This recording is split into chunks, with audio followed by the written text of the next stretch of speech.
Alright people, welcome back here at Gaming from the Heart Official. Now, today I'm going to give you a little inside info about my kind of server slash gaming computer.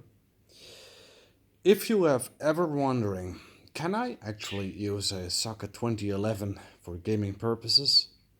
Well, the concrete answer is yes, you can. Now, of course, there are several sockets in this computer industry which are way better. If we talk about 1155, which is very good, 1151, which is even better, but the best for now in this state is the socket 1200. Now, I don't have all of them. Momentarily, I have a socket 2011, which is actually made for video editing, or at least very, very heavy programs. Now, with these kinds of servers, you can actually run very large programs that actually tries and ask very much of your system. Now, in one of my previous videos, I actually said what exactly is in there.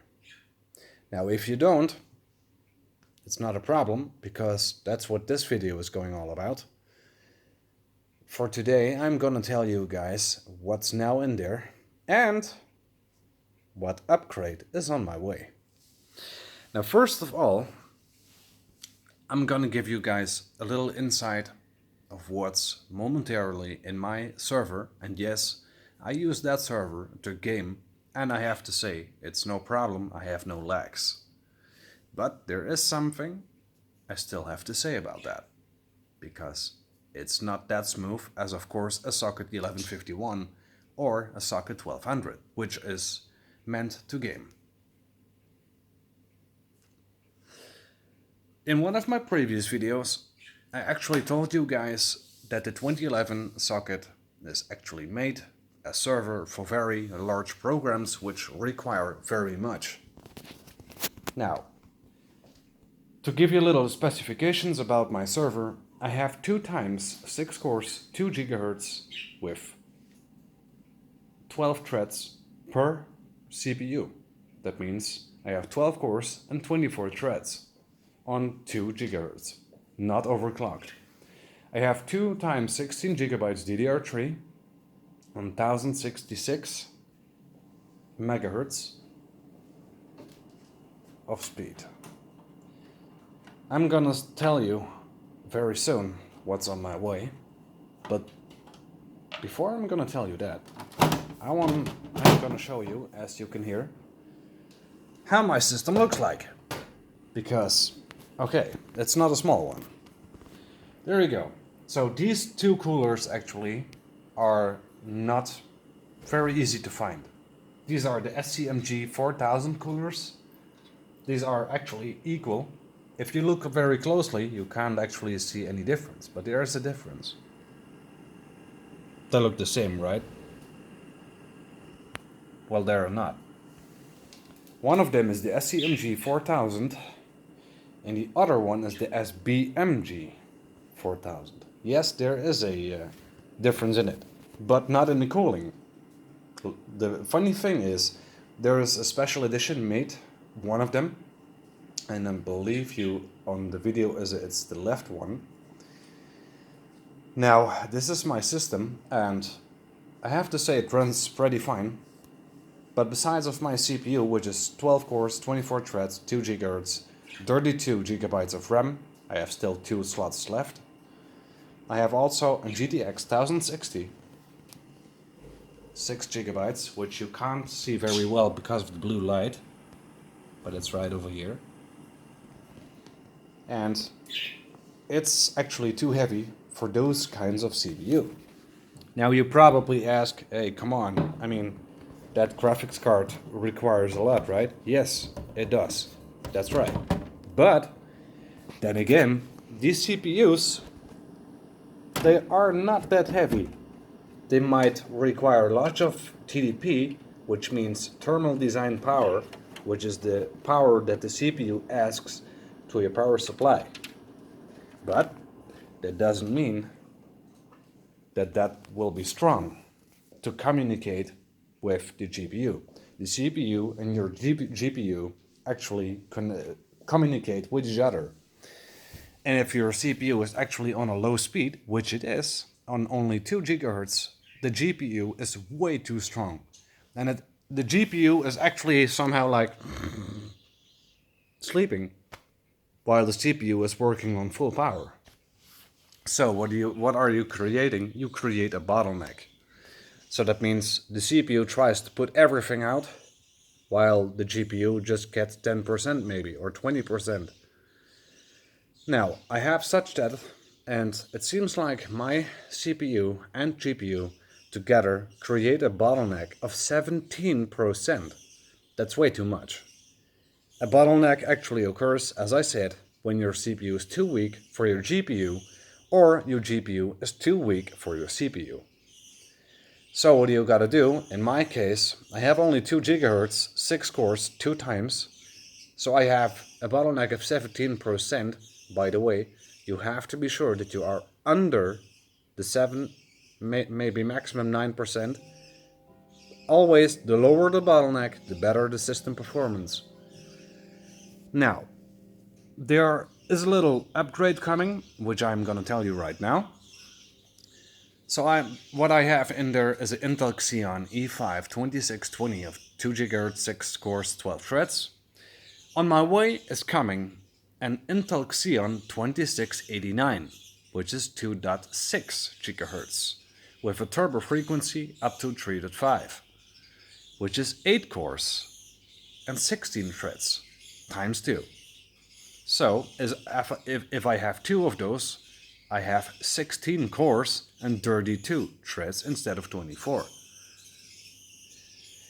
Now, you probably would say, now that's not a big difference, but yes it is. The base clock of 2 GHz and the base clock of 2.6 with so much cores is a very big difference. So, with these CPUs, the Xeon E5 2620, I have a bottleneck percentage of 17%. But with those 2689s, I got only 1.18%. Which is not much. Now this is actually just a little info because I'm still waiting for those 2 CPUs and 1 extender cord for 1 time 8 pins CPU to 2 times 8 pins CPU, which is very hard to find because these server boards actually require 2 times 8 pins. Now you can of course split one 8 pin up to 2 times 4. It's possible, as you can see, it runs, because I have only 1 times 8 or only 2 times 4.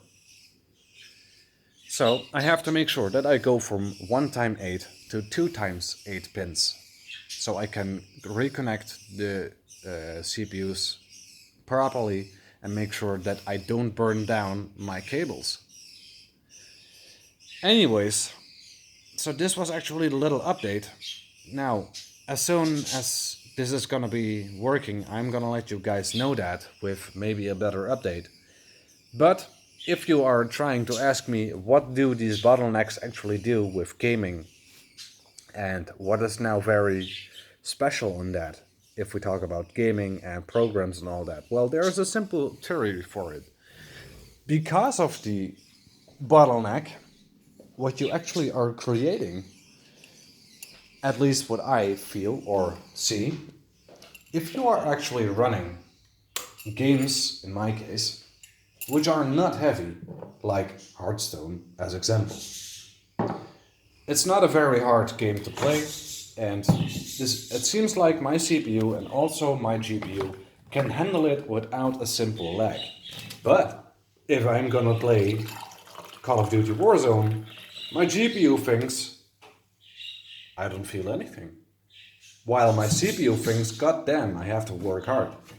Because of those bottlenecks.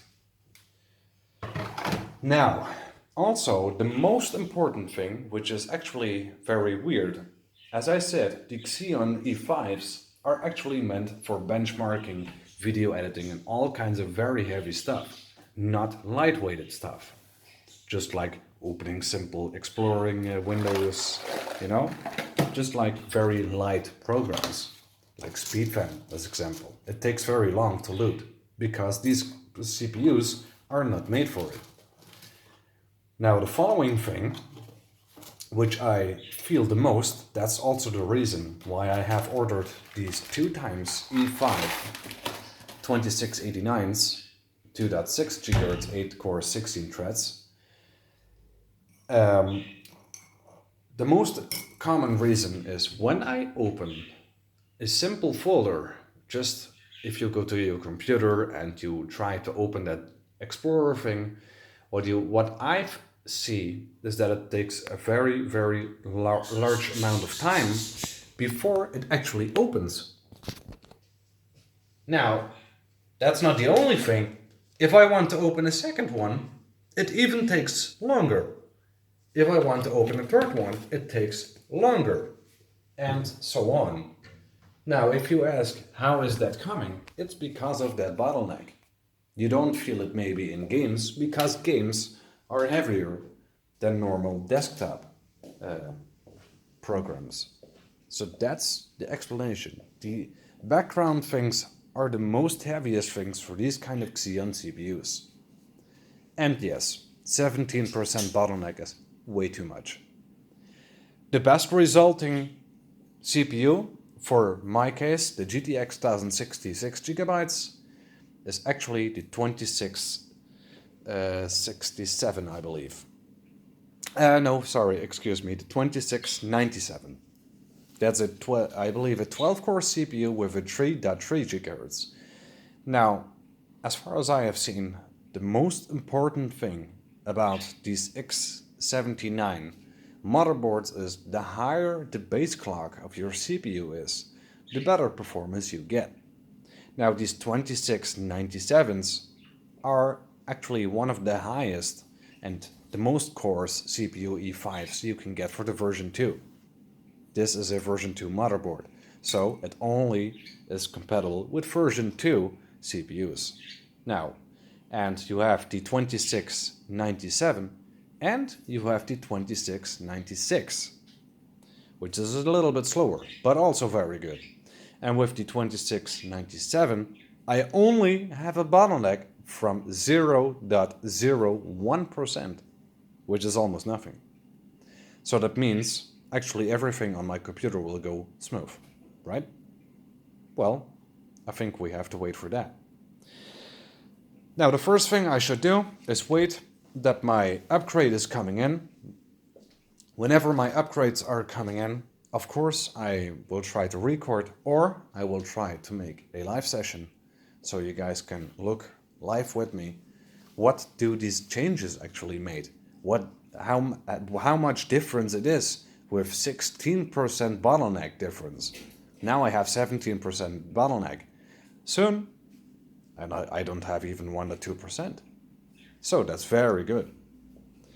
Alright guys, now this was a little inside info, maybe an information that could be useful to yourself. Maybe you have an X79, and hey, maybe if people are saying that X79 motherboards are not great for gaming, stop talking, start doing. Just try to see Linus Tech Tips. He also says that these motherboards are not made for gaming. That's right, they are not made for gaming. But is it possible? Yes, it is. It's a budget computer, and with Call of Duty Warzone, I'm not running my CPU currently on 60%. Maxed out on 65, if the graphics are gonna increase. But then again, if this CPU, what I have now, 2620, if it's approaching the 4K graphics, it's not bottlenecking. But we actually on 9020 1080 resolution is just actually 1080, so that's HD.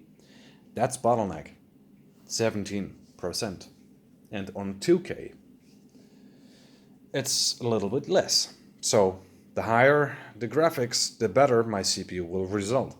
Now with the 2689, I won't have that problem anymore, because on all three I don't have a bottleneck. Alright people, so this is the video.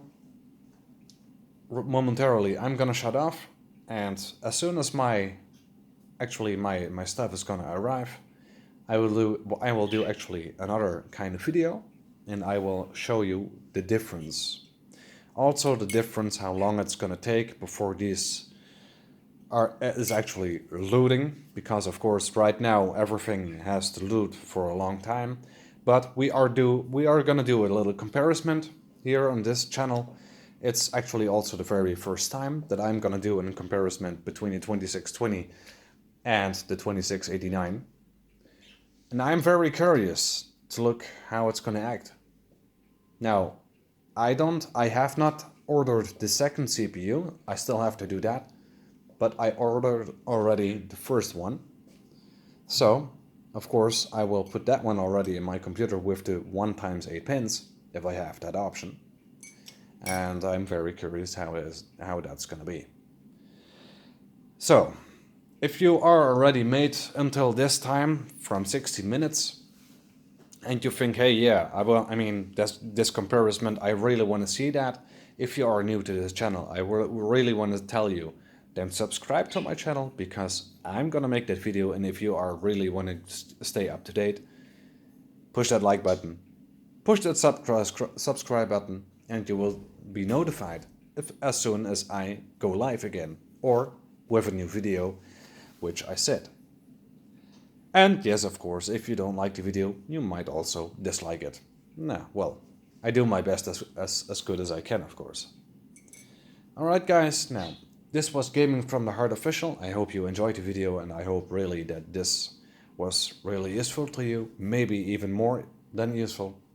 I mean, for me, it's very clear that I don't want the bottleneck, which I actually saw too late. But if you want to buy yourself a system which has 12 cores for not just 30 euros, or better yet $50, that's not much.